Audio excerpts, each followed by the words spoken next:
I'm divorcing you. I want to live with mom and dad. Get out, you leeching homemaker. A heated argument had crossed a line with the husband's words. I handed him the prepared divorce papers, making him sign the documents the lawyer had prepared. My husband and in-laws were thrilled about the divorce, but they didn't know yet. They didn't know that an unimaginable hell was awaiting them. My name is Emily, and I'm 30 years old. I'm a homemaker. I've been married to Mason for 5 years, and our only daughter, Lily, is almost 4. On the surface, we seem like a happy family, but there was one problem I couldn't share with anyone. We lived with my husband's parents, and it had become a massive burden for me. It all started right after we got married. Mason was supposed to move to my apartment after our wedding, but suddenly he proposed something unexpected. Hey, Emily, about after we get married? The registration is next month and it's coming soon. What's going on? Well, I've been thinking about this. How about we live with my parents after we get married? What? Live together?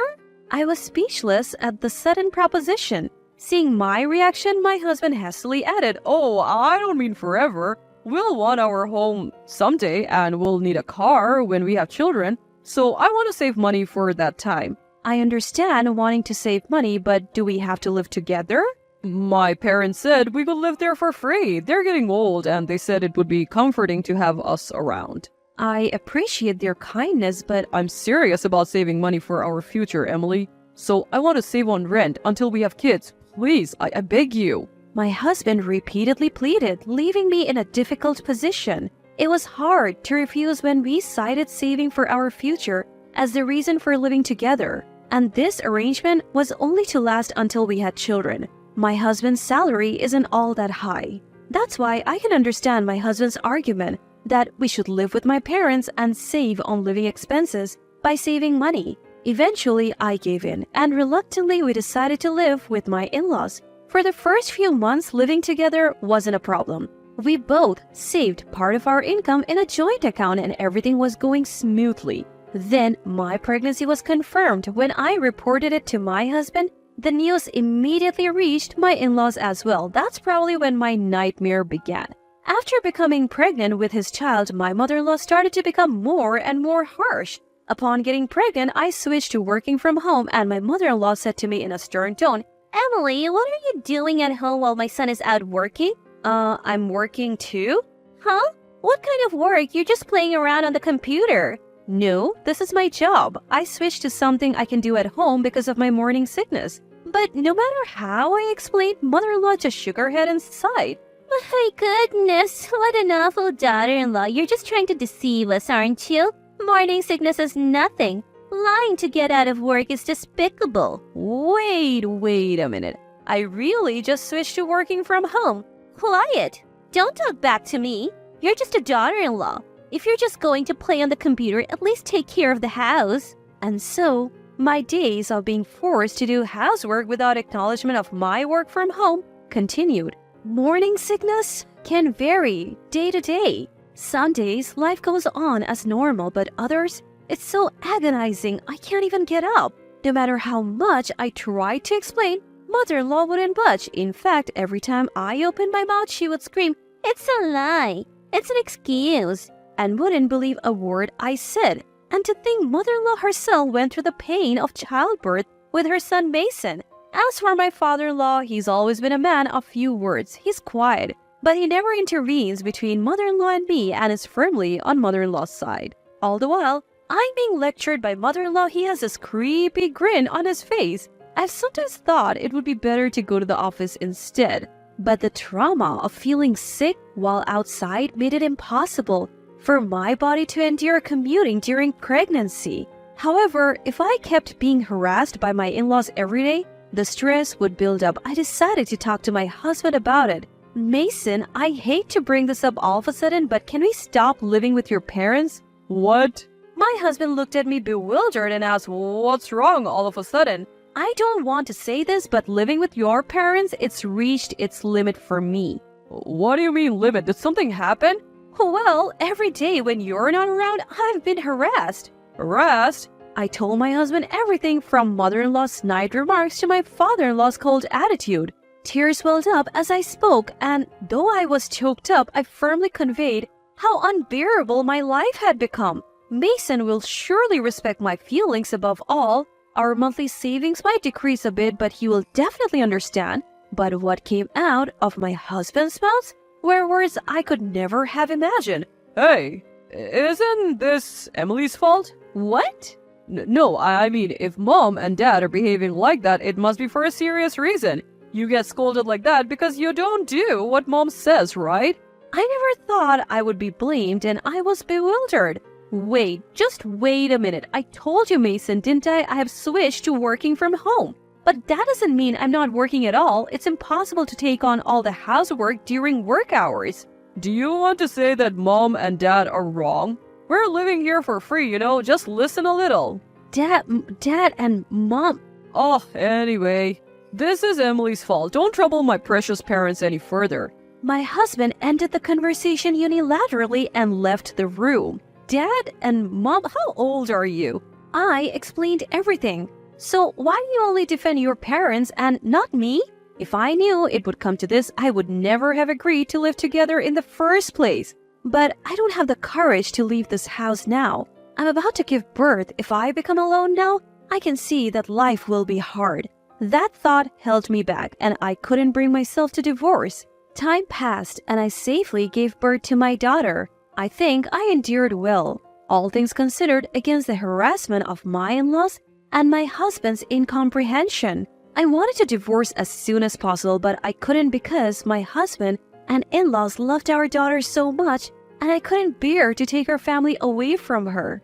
Spending the day with my in-laws was painful, so I wanted to return to work right after parental leave, but the company's policy changed, and I had to settle for working from home. Today, as I was preparing dinner while my mother-in-law complained, my husband came home with a big smile on his face. I'm home. Man, I'm tired. Welcome back, I called out, and my husband ran to me flashing some documents.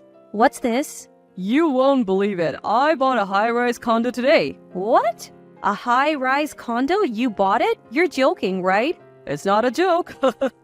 My parents and I have been talking about living in a high-rise condo for a while now. Man, my dream has finally come true. What? What are you talking about?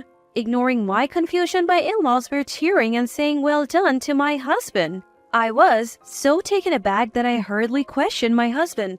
Wait a minute, you're lying about the high-rise condo, right? Why would I lie? It's great. From now on, we'll be living in a high-rise condo. We're joining the upper class. Don't be ridiculous. I didn't hear anything about it, and we can't possibly live in a high-rise condo. But we can't live in one, I had an acquaintance push through the review for us under the condition of paying double the deposit. What? What is this man suddenly talking about? I hadn't heard anything about living in a high-rise condo and doubling the deposit. Where would we get that kind of money? In my shock, I was at a loss for words, and my husband began to look down on me and snap at me. Do you have a problem with me or something? After all, I humbled myself to get our application approved. It's not that I'm complaining, but I'm shocked that you didn't consult me.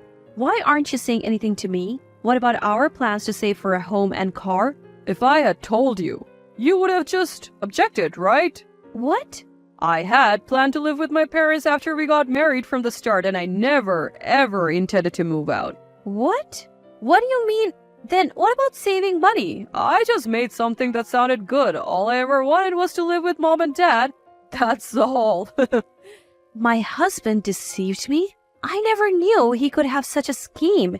Anger began to bubble up inside me, and my voice grew harsher. What's that about? Don't be ridiculous. You prioritize living with your parents over our married life? What's wrong with that? I only married you for appearances. You just mess around at home saying you're working remotely. A failure of a wife like you should just keep quiet and do as you're told. Stop it. Enough. I can't bear it anymore. I didn't think you were like this. That's my line. I want a divorce, you homemaker parasite. Calling me a parasite? That's harsh. But it's the truth, isn't it? I don't need a failure like you. I'll live in a high-rise apartment with mom and dad, and you're just in the way. I'll give you custody, but leave right away. Don't you find your own daughter cute? I'll tell you now, she's not cute because she looks like you. I was just pretending to dote on her. What mom and dad really wanted was a boy, not a girl. Being insulted about my daughter too? The fuse inside me finally blew.